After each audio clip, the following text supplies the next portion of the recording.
സംസ്ഥാനത്ത് ഇന്നും കനത്ത മഴ. ഈ ജില്ലകളിലെ വിദ്യാഭ്യാസ സ്ഥാപനങ്ങൾക്ക് ഇന്ന് അവധി പ്രഖ്യാപിച്ചിട്ടുണ്ട്. അതോടുകൂടി ഏതൊക്കെ ജില്ലകളിൽ ഇന്ന് റെഡ് അലർട്ട്, ഓറഞ്ച് അലർട്ട് എന്നാണ് വീഡിയോയിൽ നോക്കാൻ പോകുന്നത്. വീഡിയോയിലേക്ക് മുൻപ് വീഡിയോ ലൈക്ക് ചെയ്യുക, ചാനൽ സബ്സ്ക്രൈബ് ചെയ്യാൻ വേണ്ടി ശ്രമിക്കുക.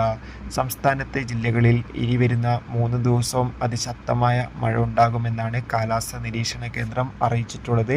ഇപ്പോൾ ഇന്ന് ജൂൺ 19 വ്യാഴാഴ്ച മലപ്പുറം, കോഴിക്കോട്, വയനാട്, കണ്ണൂർ, കാസർഗോഡ് തുടങ്ങിയ ജില്ലകളിൽ അതിശക്തമായ മഴ ഉണ്ടാകുമെന്നാണ് കാലാവസ്ഥാ നിരീക്ഷണ കേന്ദ്രം റിപ്പോർട്ട് പുറത്തുവന്നത്. അതോടുകൂടി തന്നെ ഇന്ന് ആലപ്പുഴ ജില്ലയിലെ കുട്ടനാട് താലൂക്കിലെ മുഴുവൻ വിദ്യാഭ്യാസ സ്ഥാപനങ്ങൾക്കും ജില്ലാ കളക്ടർ അവധി പ്രഖ്യാപിച്ചിട്ടുണ്ട്. അതോടുകൂടി കാസർഗോഡ് ജില്ലയിൽ ഏതൊക്കെ സ്കൂളുകളിൽ ഇപ്പോൾ ദുരിതാശ്വാസ ക്യാമ്പ് നടക്കുന്നുണ്ടോ ആ ക്യാമ്പ് നടക്കുന്ന സ്കൂളുകളിലെ വിദ്യാഭ്യാസ സ്ഥാപനങ്ങൾക്കും അവധി നൽകിയിട്ടുണ്ട്. മറ്റു അവധികൾ ഉടൻ തന്നെ നമുക്ക് അറിയാൻ വേണ്ടി സാധിക്കും. കാത്തിരിക്കാം കൂടുതൽ അപ്ഡേഷൻ അറിയാൻ വേണ്ടി. ബൈ.